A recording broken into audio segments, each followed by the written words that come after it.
রক্ত যখন খাওয়া শেষ হয় তখন আস্তে করে ঝরে পড়ে। আপনার কথা বলতেছি, ব্যাপার ঘটেছে কিছু হলে ভারতীয় আধিপত্যবাদ, ভারত এটা করছে, তা আমরা করছিটা কি? ভারতই যদি সবকিছু করে আমরা কি করছি? তারা সুবিধা মতো মুফতে এক এক সময় এক এক কথা বলে। যদি কোনো কথা বলা থাকে তা আপনি বলবেন, আমি কয়েকটা প্রশ্ন করে রাখি। একটু বলে নিই, তারপরে প্রশ্নটা করেন। সেটা হচ্ছে যে খুবই গুরুত্বপূর্ণ বেশ কয়েকটি প্রসঙ্গ উনি বলেছেন, যে ভারত নানান রকম অত্যাচার করছে বাংলাদেশকে, কি কি যেন বললেন। তো আসলে আমাদের যে প্রতিবেশী, তাদের সঙ্গে তো আমাদের অনেক ধরনের সম্পর্ক থাকবে। পাকিস্তান কি আমাদের ফেলানিকে গুলি করে মারতে পারবে নাকি? পাকিস্তান গুলি করতে তো ওটা 71 সালে দেখেছি কিভাবে গুলি করতে হয়, নতুন ভাবে তো আর দেখার কিছু নাই। তো সেইখানে পুরো জাতির বিরুদ্ধে যে দাঁড়িয়ে গিয়েছিল যেই দলটি, সেই দলটি মহাপ্রতাপের সাথে সরকারের পৃষ্ঠপোষকতায় প্রধান যে 40% পাওয়া একটি দলের পাশাপাশি কিন্তু জায়গা নিয়ে নিল, বিএনপি, জামাত, এনসিপি। কোন ভিত্তিতে নিল? জামাত 4 থেকে 7%-এর বেশি ভোট তাদের নাই, গ্রাহ্য নির্বাচন 2008 পর্যন্ত। এবং সেই জায়গায় আপনার এনসিপি তো 1 বছরও পূর্ণ হয় নাই। কোন ভিত্তিতে 3টি দলকে নির্বাচন করলো সরকার? কারণ ওই ডানপন্থার সম্প্রসারণ। যেই দেশের 90 থেকে 92% একটি বিশেষ ধর্মের, তার জন্য তো আসলে কোনো আইন কানুন লাগে না, তাকে ঠেকিয়ে রাখবার জন্য তো আইন কানুন লাগে। কারণ দীপুচন্দ্র দাসকে যখন আগুনে পুড়িয়ে মারা হলো, একটি মিছিল আপনি দেখেছেন? ওটা ভারতের ষড়যন্ত্র করে, ওইটাই ভারত ষড়যন্ত্র করে মারলো। তারপরে আপনি যখন দীপুচন্দ্র দাসকে যখন পুড়িয়ে মারলো, একটি মিছিল আপনি দেখেছেন? একটি কোনো কোথাও কোনো প্রতিবাদ না, এরা যেন মানুষ না। এটা কিন্তু আমাদের মধ্যে একটি ব্যাপার ঘটে গেছে, কিছু হলে ভারতীয় আধিপত্যবাদ, ভারত এটা করছে, তা আমরা করছিটা কি? ভারতই যদি সবকিছু করে আমরা কি করছি? এইখানে যখন বলা হলো যে বঙ্গবন্ধু এই কোথায় সিরাজ শিকদার, আপনার ডানের কথা এবং বায়ের কথা বাদ দিয়ে একটা বাক্য আপনি নিয়ে ছেড়ে দিলেন, এবং তাতে ভারতীয় আধিপত্যবাদ হয়ে গেল। আর আপনি এই চোখে দেখছেন না যে আপনার যখন হিন্দুস্তান এবং পাকিস্তানের বিরুদ্ধে দাঁড়িয়ে এই দেশের এই 60 দশক থেকে যে আন্দোলনটা, এই সাংস্কৃতিক যে আপনাদের যে আন্দোলন, এটা কারা করেছিল? এখানে এই বাঙালি এবং অন্যান্য সমস্ত কিছু মিলে এটা কিন্তু অবশ্যই ভারতীয় যে আধিপত্য যদি বলি, সেটার সাথে সাথে পাকিস্তানি আধিপত্যের বিরুদ্ধে কথা বলেছে, নইলে কিন্তু বাংলাদেশ হতো না, অঙ্গরাজ্য করে মিলিয়ে যেত, এখানে সৈন্যই থাকতো, ভারতীয় সৈন্য। আর যা যা বলা হচ্ছে তার কোনো কিছুর চিহ্ন কিন্তু আমরা দেখি নাই। এবং আপনি দেখুন যে এইখানে যে আমাদের নিজস্ব কিছু সাংস্কৃতিক যে ব্যাপারগুলো আছে, নববর্ষ বলুন, সেখানে কারা বোমা হামলা করেছে, এখানে ব্লগারগুলোর হত্যা কিভাবে হলো, সব আওয়ামী লীগের আমলে এবং বিএনপিটা, মানে আওয়ামী লীগের নেতৃত্ব কওমি জননী হয়ে বসেছিল। ধর্মের ব্যবহারকে আওয়ামী লীগ করেনি? এই যে ধর্ম যখন যার হাতে প্রয়োজন তখনই তো সে ব্যবহার করছে, জামাত করছে সবচেয়ে বেশি, এবং যখন প্রয়োজন আসছে তখন তো সে শরিয়া আইন করবে না। এই জন্য ইসলামী আন্দোলনের পীর সাহেব কিন্তু চলে গেছেন যে ওরা তো কি ইসলাম এটা। আপনি যখন ইসলামিক মনে করেন ইসলামী আন্দোলন সে কারণে চলে গেছে, মুখে বলেছে, আমি আপনাকে আমি শুনেছি। হ্যাঁ অবশ্যই তাদের মধ্যে তো এটা নিয়ে সমঝোতা ছিল, যাই বলুক, মুখে তো বলেছে ভাই। আমরা তো একজন সিনিয়র নেতার কথা তো আমরা, তিনি তো এই কথা পরিষ্কার বলেছেন যে জামাতে ইসলামী শরিয়া আইন করতে চায় না, এবং এটা তো আমরা এখন দেখছি, তারা মেয়েদেরকে 5 ঘন্টা সময় দিয়ে দিচ্ছে ইত্যাদি, অনেক কাজ টাজ করছে, এবং এত বড় একটা দল, একজনও নারী প্রার্থী নাই। আপনি দেখুন 2026 সালে পৃথিবী কোথায় এগিয়ে গেছে, এবং সেই জায়গায় আমরা একটা দক্ষিণপন্থী সাম্প্রদায়িক দলকে প্রধান রাজনৈতিক দল হিসেবে দেখতে চাচ্ছি, যারা একটি নারীকেও মনোনয়ন দেয় না, এবং যারা কি করবে, তাদের পররাষ্ট্রনীতি কি, স্বরাষ্ট্রনীতি কি পরিষ্কার করে না, এবং যারা ইসলামী শাসন নিয়েও তাদের অবস্থান পরিষ্কার করে না। তারা সুবিধা মতো মুফতে এক এক সময় এক এক কথা বলে। আপনি একটা নির্বাচন হবে 20 দিন পরে, আজকে থেকে শুরু হয়ে গেছে কার্যক্রম, ডোরে ডোরে যাচ্ছে, তার ইশতিহার কোথায়? তার পরিষ্কার একটা ইশতিহার লাগবে না যে আমার এই বিএনপি যেটা দিয়েছে, একটা সংস্কার কর্মসূচি অনেক আগেই দিয়েছে, এবং বিএনপির জাতীয়তাবাদী রাজনীতির আদর্শের সঙ্গে আমরা পরিচিত। জামাত তো বিভিন্ন সময় বিভিন্ন কথা বলে, এই 71 সালে তাদের যে কর্মকাণ্ড, এগুলা কি নতুন করে আমার মুখে কিছু বলার আছে? কে না জানে। এবং সেইগুলো বই তো ওই যে বললাম 15 খণ্ডের মধ্যেই তো সবকিছু আছে। তারপরে 80 এবং 90 দশকে উপন্যাস, কবিতা, গান লেখা হয়েছে, 71-এর গানগুলো লেখা হয়েছে, সব ভারতীয় লোকজন এসে তো লিখে দিয়ে গেছে এখানে। এবং এইখানকার যে মানুষ, প্রত্যেকটা মানুষ যখনই সেখানে যারা ছিলেন, তাদের পরিবার খুঁজলেই পাওয়া যাবে, এই কয়েকজন রাজাকার ছাড়া সবাই তো ক্ষতবিক্ষত 71-এর। এবং সেটার ধারাবাহিকতা আমরা সকলেই বহন করছি, আমার ধারণা শাহরিয়ার ভাইও বহন করছেন। কাজে এখানে আমাদের এই অস্বীকার করবার কিছু নাই। আর এগুলা নিয়ে বিতর্ক করে এই যে আপনি 1.5 বছর ধরে 18 মাস ধরে যে এত ভারতীয় আধিপত্যবাদের বিরুদ্ধে কথা শুনলেন, আমরা কি পেলাম শুনে? আমরা পেলাম যে এখন আমরা মব সন্ত্রাস দেখছি চারিদিকে, কথায় কথায় মব সন্ত্রাস, কারণ এটা ভারতীয় আধিপত্যবাদের বিরুদ্ধে আমাদের দাঁড়াতে হবে। আমাদের শিক্ষকের গায়ে হাত তুলতে দেখছি, আমরা কথায় কথায় রাস্তাঘাট আটকে ফেলছি, আমরা কেউ কারো কথা শুনছি না। এবং এই সব কিছু কি 24-এর গণ অভ্যুত্থানের প্রত্যয়? 24-এর গণ অভ্যুত্থানে কি আমরা এগুলো চেয়েছিলাম?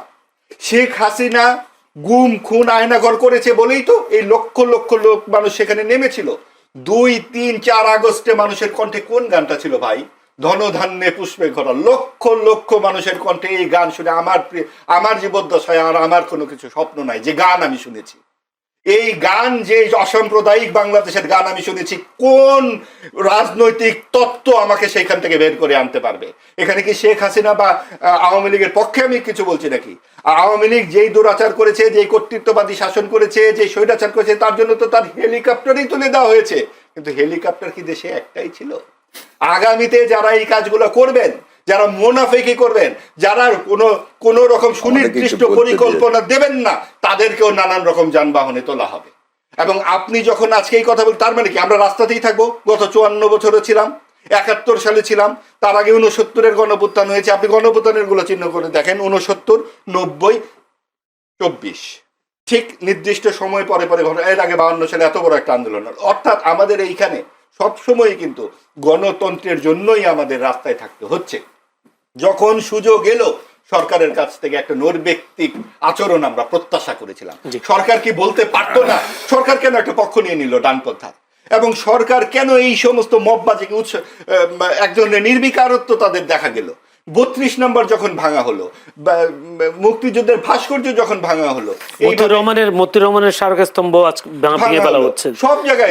আপনার কোথায়? আপনি দেখুন 80 দশকে আমরা দেখেছি না, পাকিস্তানি হানাদার বাহিনী লেখা যেত না, তখন শুধু লেখা হতো হানাদার বাহিনী। আর এখন বিসিএস পরীক্ষায় লিখছে প্রতিরক্ষা যুদ্ধ।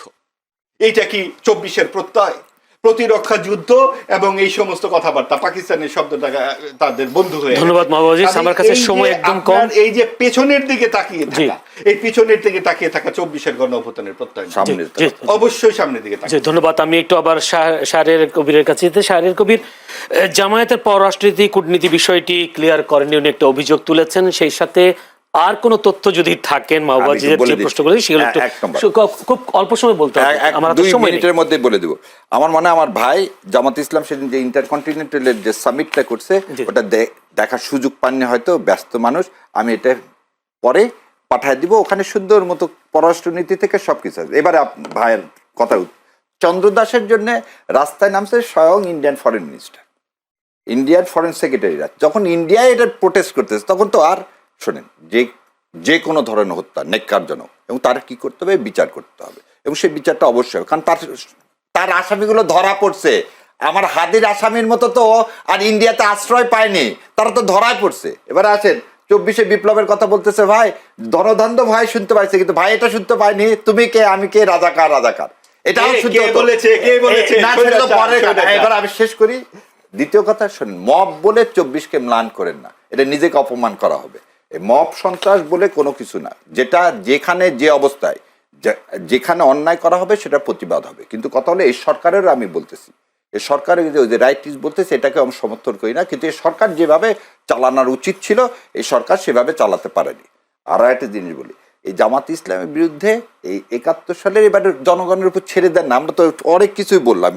মুক্তিযুদ্ধকে ধারণ করতে হবে, 24-এর বিপ্লবকে ধারণ করতে হবে। 24-এর বিপ্লবকে 90-এর অভ্যুত্থানের সাথে তুলনা করলে নিজেকে অপমান করা হবে, এবং 24-এর বিপ্লবকে মব বানানোর জন্য সবসময় জুলাই সদস্যের জন্য বলছে 24-এর এই আদর্শকে লালন পালন করতে হয়। যারা এই লালন পালন করতে চায় না, তারাই ভারতে আধিপত্যবাদ দেখতে পায় না। আর ভারতীয় আধিপত্যবাদ নিয়ে আমিও আপনার কাছে শেষ বললাম যে, একদিন বললাম যে 71, আর একদিন ভারতীয় আধিপত্যবাদ, ভারত কিভাবে আমাকে চুষে খেয়ে ফেলে দিছে, মানে ওই যে আটুল চেনেন আপনার, বাংলাদেশের মানুষেরা চেনে, গরুর গায়ে লাগে, রক্ত যখন খাওয়া শেষ হয় তখন আস্তে করে ঝরে পড়ে।